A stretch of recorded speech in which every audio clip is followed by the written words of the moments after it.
Perlevenn FM.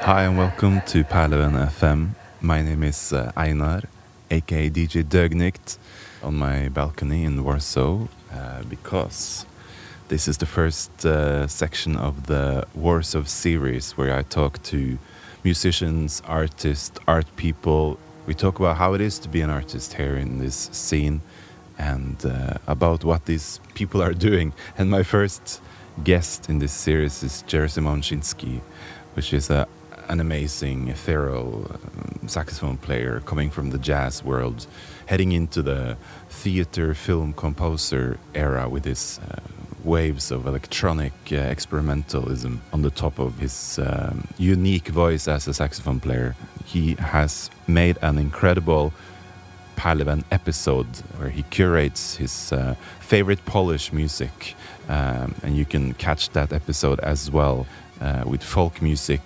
classical music, and contemporary, modern artists from Poland as well.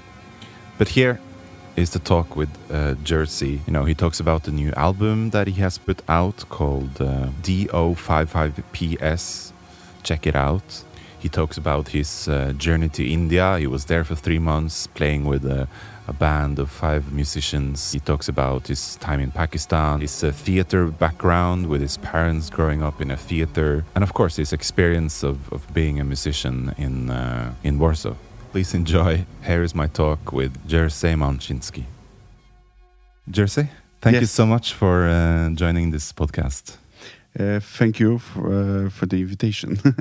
And we are here in Warsaw on this super lovely sunny day. So it's a perfect time to go inside into the darkness, into a room where there are no windows, but it's a very interesting room. Tell us where we are. So we are in mine and my partner Katarzyna Dębska's art space, which is actually abandoned pool and half of the spa complex, which belong to the last monument of the socialism in Warsaw, actually, because this whole building was a hotel and a conference place for the worst communists, actually, for these main guys during Soviet times in Poland. And they were like having all these meetings and everything and talking about communists and everything. And actually our pool was a place for them to relax and to chat more. But in the pool, actually the pool itself belongs to the sauna, because it's more a pool to cooling down rather to swim. It's like small but deep. But yeah, so basically we are making now avant-garde art and experimental stuffs here. And so it used to be a place for dialogue and to make things happen and to talk to each other. Is that something that you kind of want to keep? Like, is there a dialogue that's supposed to happen between audiences and artists, or artists between themselves? Or it's not a proper space which we're making a lot of events every month. It's rather doing only specific events a few times per year. Because basically we don't have time. We are not earning from the space. It's more about developing the culture here, showing stuff which we wanted to see in Warsaw, but we are not seeing in other places. It's more. It's also a label, Sauna platform. It's more a platform for us as artists to have our own space in Warsaw. But of course, we are sharing with the space. We are collaborating with other initiatives, festivals. Yeah, so it's like pool for the dialogue, that's for sure. I'm new to this town, and I was just bumping randomly into this concept, and I went to the Hilma Nicolaisen show here, which is a Norwegian artist. I'm from Norway, so I know her really well as a fan, and she was also on my Norwegian podcast years ago. And, oh, wow! And so it's so.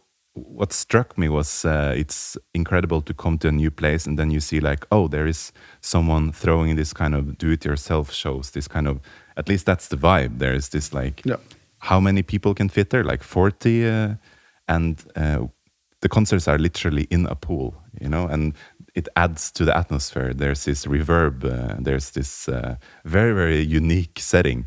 Like, what is your vision with this place? Yeah, the best thing with my vision is that the vision is creating itself. Like I didn't want to make this place. I made it by accident actually. So 15 years ago, I rent a room to practice with my band, and basically I just rent 15 square meters. So basically this room, and here was a wall.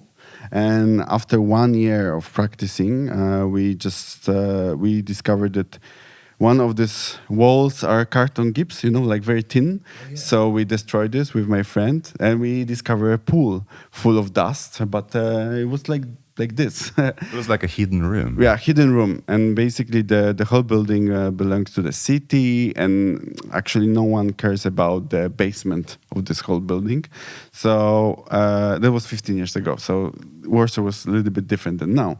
But basically because of my activity, like artistic activity and the activity for the city still helps me to keep it going, you know? Like they didn't hire my rent, and it's like I'm doing what I'm doing, and also collaborate with Warsaw itself, with the guys from the government, and so it's nice. So I feel like it's super cool that I didn't want to do this. I just did this, you know. Like I started with jam sessions.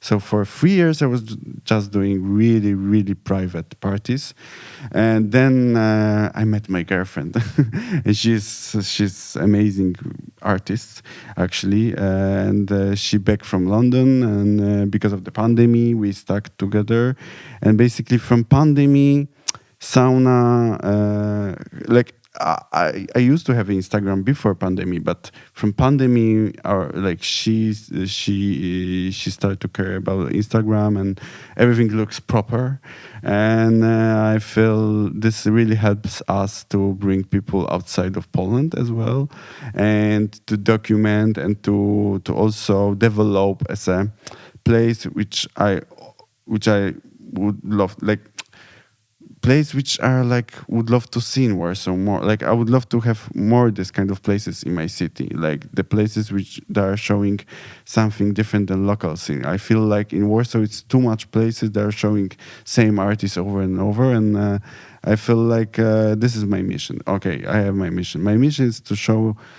Yeah, like I love my local artists here, and but not like presenting strictly their art. It's like more about putting them in a dialogue with other artists from outside of the Warsaw. So it's always challenging the local scene here, and like showing something different here. And because of this, I feel we are also building our own language. Like, yeah. Yeah, because you are an incredible saxophone player as well, and you were playing with the drummer as a very, very short and sweet support set for Hilma Nikolaisen. Yeah. And then you joined her on stage and did this collaboration where you tried to play together. And so it's cool that it feels like there are not two different artists in a night. It's kind of supposed to be this symbiosis of one thing. Yeah, so it's not always like that. Like I'm trying to give freedom to my guests. So I'm not always playing with people here. It's also, but yeah, this time was like Hilma was very open, and we just wanted to try collaborate together. So it was a space, a time for it in Sauna. So and what's your connection with Oslo, like with Hilma? And it's an interesting connection, I feel like.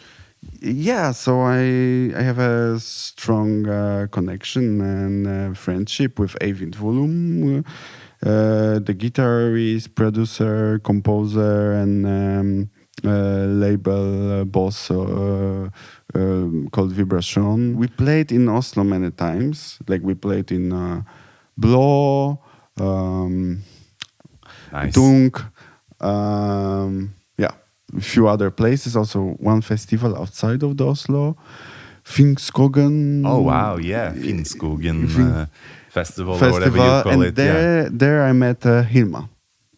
So we met on the backstage, and we started talking. And this is how she discovered sauna, and she wanted to really come and see sauna and perform here. And basically, yeah, this is. And also with Eivind, we have a band which will have a premiere full premiere in November this year. So yeah, I just released my solo album Dio 555 PS in his label. So it's like, yeah, we really like to talk about music together. So this is really nice.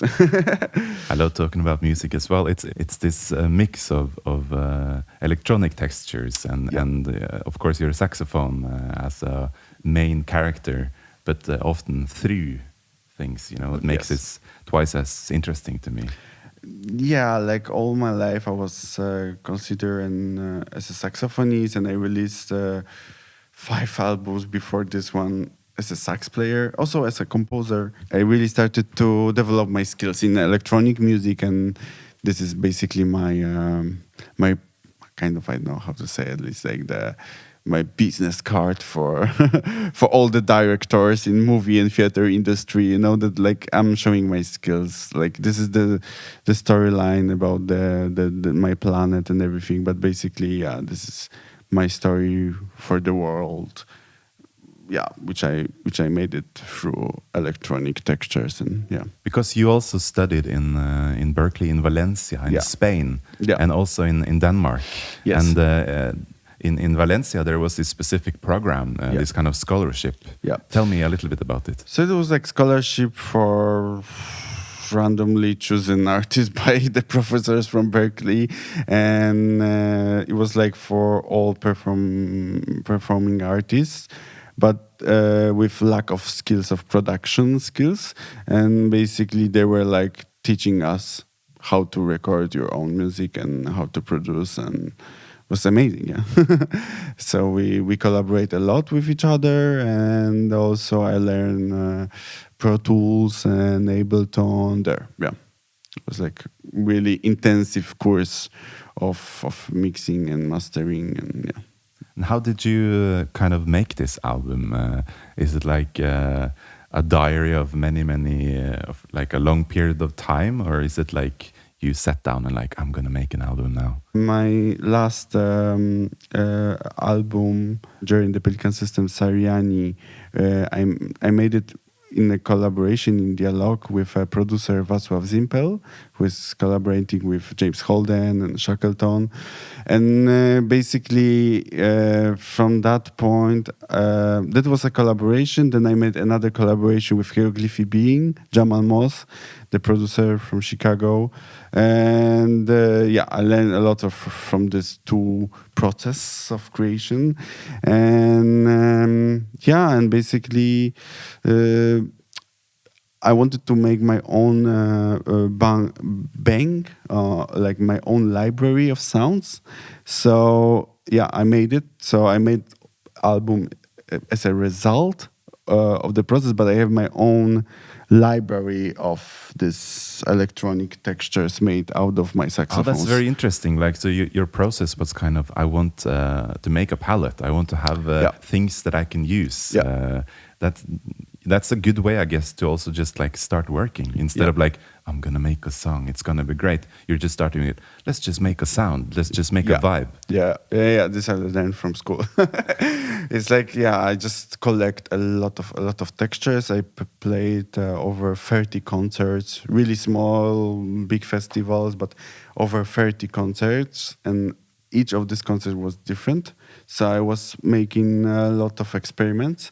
But now I set my life. I released this album, and every concert is quite kind of the same, but I love it. It's like I'm just changing really, really seconds, but it's like the perfection. Like fine tuning, yeah. Yes, like fine tuning, and I'm just performing this in a nice venues with perfect sound system. So it's like this kind of thing what I'm doing now. But I like it. I really like to be a composer, and because of this album, I also got the two really big jobs in the theaters, and now I will start to work in a piece in Krakow for Szczepan Twardoch. He's one of the most famous writers now in Poland, and this will be in this national theater in Krakow, Słowacki. So it's, yeah, this was my dream, you know, basically a little bit changing my face of the saxophone. Like I love playing sax, but I wanted to be always a composer for soundtracks and composer first, and then you just use the saxophone as one of the elements.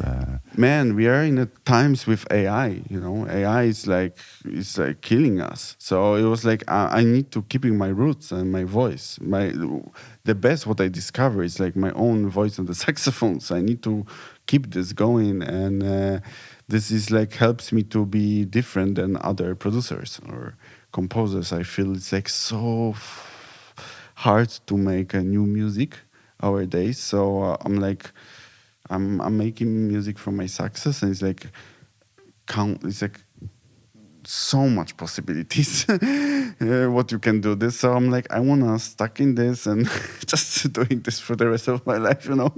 I like it, you know. It's a sign of development, right? Because you started out doing jazz as one of the main genres, and then you are going into keeping some of the jazzness, but going in a completely different direction. It's kind of a brave thing to do, to not just be comfortable, you know, and just you can be a jazz saxophone player and fine tune that for years and years and years. Of course, I like to be a composer, and I feel it's like, you know, hard to be a composer these days without having a knowledge of electronic music. So I started with that, and I fell in love with electronics. So it's like more about journey, you know.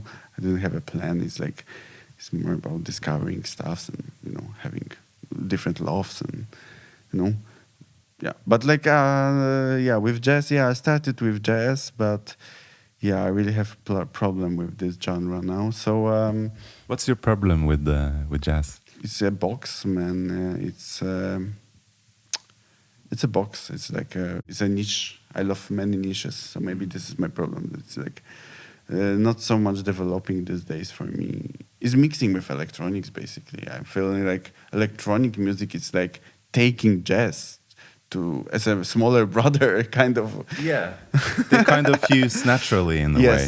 There's like similarities, but difference. I love when like British people, for them jazz is like just instrumental music. I really like.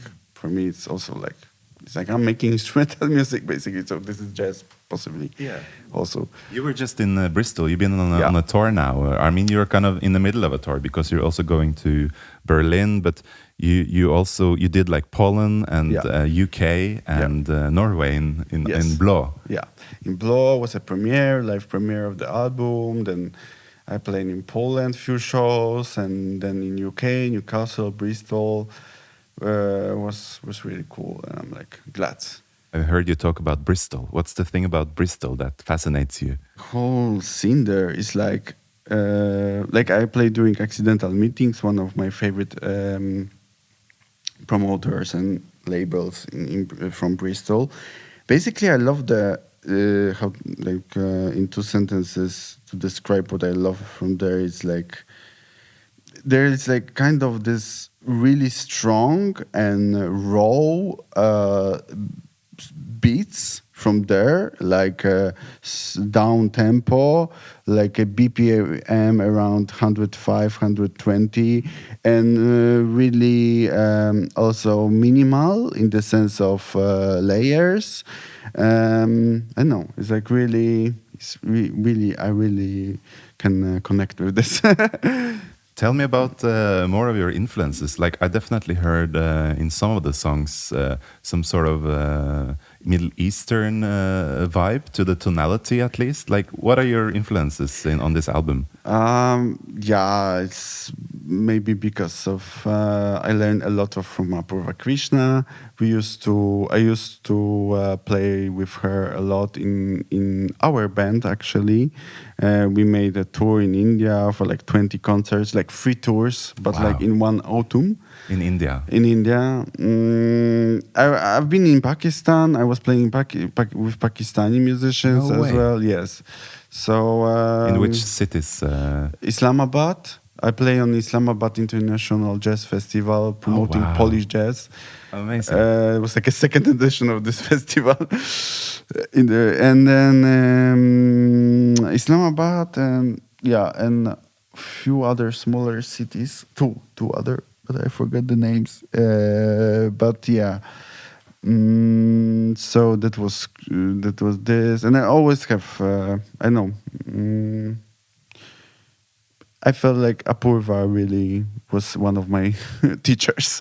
So because of her, I have a lot of influences in my playing. I'm like, I feel, it's like a lot of producers and a lot of electronic music, rock music is coming from this inspiration from India. Yeah. Yeah. It's like There's a connection. It's a connection. I don't want to say that it's like for me it was like not even study. Like I was studying this Conacol and everything, but to be honest, I don't know if it's like if this helps me a lot. I felt helps me a lot being with these 5 musicians from India, like really proper Carnatic players, and spent 3 months with them. I felt like and having rehearsals for like 10 hours. Man, like we've been in Sunat, one of the drummers' houses in Bangalore, and I played for 30 hours one weekend. Yeah. From Friday to Monday, we just played. There's like, this stamina, which is like so different. Yes, so different. I never play for that long during rehearsals, They were like constantly play. Like playing was like breathing for them. So I really learned a lot from them. Like, yeah, that was like experience for me. So I had the same experience doing this project in the Sahara Desert with the Berbers. Nice. And they were also just like, why should we have a break? We should just keep on jamming, keep on playing, Yes. It's like, and the guy we were playing with, he was just like, yeah, I was in this town nearby for 2 days. I was just playing, I was just jamming out, and here I am, I'm ready to jam some more with you guys. Wow, yeah. For them, it's like playing is different than for us. I feel like we think a lot while playing. For me, what I'm doing is a conceptual music kind of from Europe, But for them, playing is more like it's a spiritual thing. It's breathing. I feel they are more free than us. but it's cool, man. How do you feel when you're playing? Because when I play, I feel the closest to religion that I've ever been, because I'm not religious, but I feel so spiritual when I play, because I'm losing my thoughts. I'm just in this together with the universe type of thing. I'm starting to be alternative when I'm playing. Exactly. I'm not religious as well, but like I feel like I have a kind of big spirit. Like spirituality was always a thing for me. I'm like I have many thoughts about it, and for sure, like music, it's a kind of a practice. I don't know in which direction, but yeah. Maybe sure. about unity, like we talk about when we play in completely different places, like India or in Bristol or anywhere. It's like you get this magical connection with people, because it's like a universal language. Yes, exactly, and the unity, and also my music is it's not very popular. Like it's not it's not a pop from LA. It's so I feel it's whenever I'm like in this kind of places like Bristol or India, Pakistan, and I like being in a connection with other artists or like audiences, that that what I'm doing have a sense, like a bigger sense, that we are like I have my taste and people can enjoy my taste, and they have similar taste. I love this. It's like we have unity. Yeah. Yeah, because there is a lot of similar tastes, with the internet and everything. Like we're all also so connected. Yes. So it's a very interesting mix when you can take what is from your country and then also just what is what you have together as an interest. Yeah. You mentioned like that you kind of promoted Polish jazz in Islamabad. I'm interested about this term because I've seen that you also had a feature in this Polish jazz series. Like, what is this? Enlighten me, please. Man, like, I released my first album in Polish jazz series with a quintet. But for them, I was like, avant-garde saxophonist. I was breaking some rules in this, but like it was really kind of a success here in Poland. This album, people really like it, and I love the name, Pelicans. Pelican system. Yeah, it like keep going. Like now I have my digital orchestra, which I call Pelican system, like DOPS. It's a shortcut from that. So I'm keeping going this concept kind of. But yeah, it was my band and was like basically the music which I made it during my studies in Denmark and was like written for jazz musicians, but it was not in a jazz intentions. It was like a more, for me, like a spiritual jazz with a concept of theater elements, like theater music elements, because I'm coming also from a really theater family. My mom is an actress, my father is director, they have a theater. So I'm like, I was never so connected with their theater, but I felt it's like just naturally, I'm like coming from theater industry, and now I wanted to do more stuff for theater, but it's like a circle moment now, like you're finally doing your... Kinda, because my parents are doing comedies. More, my mom, she was even in Polański, in Kieślowski movies. So in her youth, but now she's like the director and the chef of the theater rather than actress. She's lazy now, but we are. But but maybe because of this. But I wanted to do a music more for the most experimental stuff in this country. So it's like a little bit different, but still I have this. So my first album was influenced by my roots. I really enjoyed it. It was so refreshing to hear the new album and this album. It was like it was an interesting journey, That's for sure. Different, but I didn't want to keep going in the jazz genre. Maybe like I love what I'm doing now, being more producer, doing electronic stuff. Yeah, jazz is okay. It's cool, but I'm not a fan what Warner Music is doing now with Polish jazz. I like few albums, but the director of Warner of Polskie Nagranie was different and. That now it's not like it's my personal taste, of course, but I didn't like the direction. So this was also my decision to get out of Polish jazz because I didn't want to keep going in the series because I felt it's more standard now. It's mainstream. They're like releasing mainstream jazz, which I'm like completely. It's not my thing. So this is what I'm doing now. It's like out of Polish jazz kind of ish, but people. But to be honest, for me, it's a very I love Polish jazz as an idea, as a concept, and I love Stańko, I love Komeda, and all Komeda movie works were they are still the biggest inspirations for me, and what Stańko was making for theater, it's still the best theater music in this country. So I'm still spiritually with them. Poland has such an incredible history art-wise, and also what's going on now. And you have been so generous to make a playlist of course. for the show, so we can have a listen to some of your favorites or something you just want to highlight? What were the first artists and names that came into your mind when you saw this assignment? For sure Stanko, and then for sure Górecki. Mikołaj Górecki, I love him. And he's my favorite Polish artist. And then, of course, some folk music, like band Mazowsze. I love Mazowsze. That's like the second track or something, right? On the playlist. Yes, second. First is like this folk song, and then it's Mazowsze, Dwa serduszka, cztery oczy. Is the first one from a movie or something? It's from the movie, but it's actually a folk song.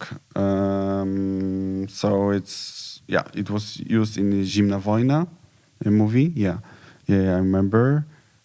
And then from this movie, I don't know which one of them, because it was like several folk tracks in this movie. It's like one of my favorite movies and one of the best soundtracks. So yeah, all of them are the best there. Then Stanko Komeda, of course. I recently watched Dracula with his it was my third time which I watched this movie. I really like this one, but his soundtracks there, it's just, I feel, man, this is Polish music. When I'm watching this movie and listening to his music there, it's like this is my country, you know. And it's like a good feeling. Yeah, good feeling, as well as Górecki stuff. Like I put the first part 2 from first symphony, and it's like it's really Really appreciated that you did the task properly, in my opinion, which is like there's variation, you know. Yeah. And there's also some contemporary, like modern stuff there too, right? Yes, of course, like young artists which are really, really good in Poland, like Tymek Papior, drummer, Olga Markowska, I really like her. And as well with my buddy Wacław Zimpel, and as well with, I don't know, with Shiksa. Yeah. Tell us about this artist. Shiksa, yeah, she was also in my pool. Like all of them were in my pool, but Shiksa, yeah, I feel she's now strongly in a strong connection with Norway. She has some tours there. Amazing! I don't know. I just saw this on the Instagram. So our Norwegian audience should really check it out. Check it out, and she is like the Polish punk artist, but her texts. It's a band, it's a duo basically, but their texts are like amazing, and like their words are really I know, like kind of they're really simple, but in the other hand they're really correct and perfect in the meaning. So yeah, I'm so excited for the listeners to hear. How do you think it is to be an artist, a musician in Poland and in Warsaw? Like, is there like systems where the government is supporting? Is it like a lot of do-it-yourself? Like, how would you describe the scene? Yeah, of course. Like everything we are doing by ourselves. Like I'm just used to it. Maybe in Poland, like we have some supports, but compared to other countries like Norway, it's nothing. But yeah, born in Warsaw. I was studying in Denmark, Spain, then I'm strongly related to Berlin scene as well because I'm like partly living there. So you have this connection to Berlin, yeah. Berlin and to Norway, too many countries to. So I feel like I'm travel a lot, so I'm not constantly in Warsaw. But basically, for me, Warsaw is my pool, I'm living like 200 meters from here, or maybe half kilometer, but not more than that. And I'm constantly here. On the tram. Yeah, one, actually. one stops by tram. And this is my life. Also, Spatif, it's an amazing place. I'm playing there. Couple times per year. I'm in real friendship with them, and they're Our listeners might be just very curious, just like tell me about a place like Spatif. What kind of place is it? yeah, it's a unique place. First of all, it's a place which is like for every genre, like really every, like, because we are lack of places in Warsaw, so this one is really a place to fit everybody, and they are doing this amazing, like this, like Spatif is packed every night. It's like, for me this is insane, I'm not seeing this in Berlin. And this is insane in this city, that everything is growing, as well as Sauna is packed. It's always sold out, or like more or less, yeah, it's like full. And this is what I'm not seeing in other countries. So I really love it here. Like, I love that people are hungry for music and for new stuffs. And yeah, this is what I love the most here in Warsaw, that people are constantly hungry and they want to develop. And we have really strong, like, for example, I was in UK now, and I was talking with my friends there, and they were like impressed that I can do nice music, and I have a really joy of making experimental music in the theater. This does not exist in UK. They were like, man, it's insane that you have this kind of job, that you have completely freedom. Yeah, this is like also about theaters in Poland. We have really amazing theater scene and movie scene as well, but movie industry, and it's amazing. Like, for me, more theater industry and movie industry rather than music industry, because I'm not a fan of mainstream in Poland. I feel it's like a little bit close. They're like a little bit close-minded, and the sound is a little bit too perfect. It's boring. It's like just boring. So you have to look to the underground a little bit, to the alternative scene. Alternative scene, like really alternative scene, not like pop alternative, but like alternative scene, like alternative beds are amazing here. Jazz music is amazing, even mainstream. That's my impression, that there's this strong jazz institutions and kind of scene here. Yeah, I feel like jazz musicians play a lot, even for small fees. They're like just playing. Like, people are just want to performing in Poland, and this is super cool. And they're like doing a lot of projects. Every jazzman have like 20 or 30 bands. Every band is like different program, and this is cool. This is why they are developing I believe in this, that sometimes is the thing that to develop playing, you just need to play. You just need to just do projects, do as much as you can, or like just perform, like on jam session, or just like with friends, or like, I'm also like, I'm very introverted in my music. I'm really a solo artist now, but I have my beers with some of the friends in Poland, just play, I'm treating this as a billard or as a hobby. But I feel for me it's like breathing. I need to play with people. I need to. So this is what and also this, So I feel like Polish musicians are amazing. I have a little bit problems with Polish mainstream as a producer. I can make beats, I can make productions, but I really have problems with who I could, for example, collaborate more. So I'm discovering myself now, and I'm like keep myself in theaters more and movies, and I'm feeling safe there and happy. So yeah, it takes a lot of time and bravery and effort to find where you are the most comfortable. Yeah. So it's an evolving story, and it's really cool to see that you are trying to maybe finally find a corner where you can be free as an artist. Exactly. Enjoy it. Yeah, exactly. And I really love also my partnership, my relationship with my girlfriend Kasia. Tell us a little bit more about what she's doing. Yeah, she's a visual artist. She's running with me Sauna. She's making.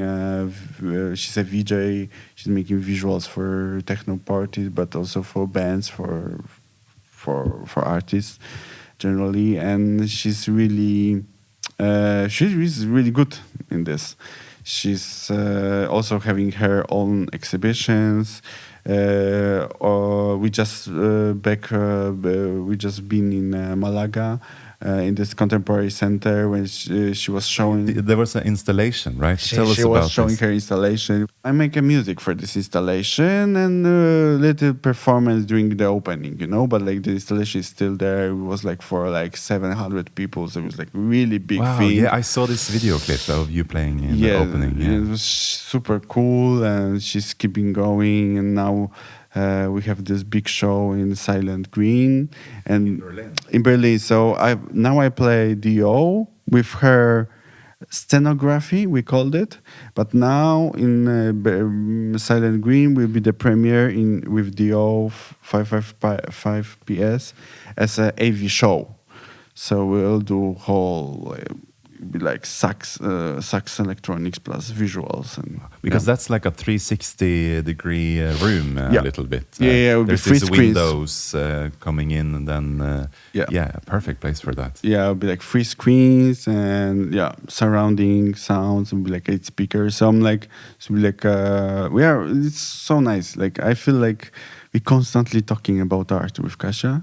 In a positive way, sometimes too much, but we just back from our nice weekend when we were like just not talking about art. We were just sitting on the lake and drinking beers. So we are trying to keep balance, but it's so nice. Yeah, what do you do to balance your life as a musician? Before the interview, you were like insisting, let's sit out in the sun for a little bit and have a coffee. Yes, I need to. Do you have a philosophy of like getting into the right mindset a little bit and like have a break when you can, I'm trying, but it's so hard. It was such a beautiful moment to suck in the sun and have a nice sip of tea and coffee. Yes, this is really important. I feel I'm really learning this, and also now starting my gym, and like I quit smoking like a month ago, year ago, year ago, and it's incredible. It's really super cool. I feel like so it's like trying, changing my life with good habits only. So because as a musician, it's you need habits a little bit to be structured, to be able to be effective and productive. So it doesn't hurt to have this, a little bit like your life together a little bit. I think the cliche of an artist being this messy, sad person is not always the best way to be an artist. Exactly. Yeah, it's like we are in new times, and I feel that it really helps me to keeping my body in a good condition. Like previously it was like sometimes intense to be on the tour playing sax. Also my style is really kind of, I don't know, it's like I put a lot of energy, while playing. So it's like also I need this energy. So this is why also like gym and not like healthy life. I'm still drinking and having parties, but like gym and my routine of, it's like really helps me. Yeah, I really, really recommend seeing this live and to catch one of your shows, and absolutely listen to the new album. It's out on vinyl as well. We have the vinyl here. Yeah. It's such a beauty. I need to buy one, by the way. And it's such a pleasure to talk to you. Is there anything more you want to add to the world? No, like whenever you be in Warsaw, just check Sauna Instagram, called Sauna Platform, and maybe possibly you can catch one of our shows. So thanks for that, Thank man. you so much. Perlevenn FM.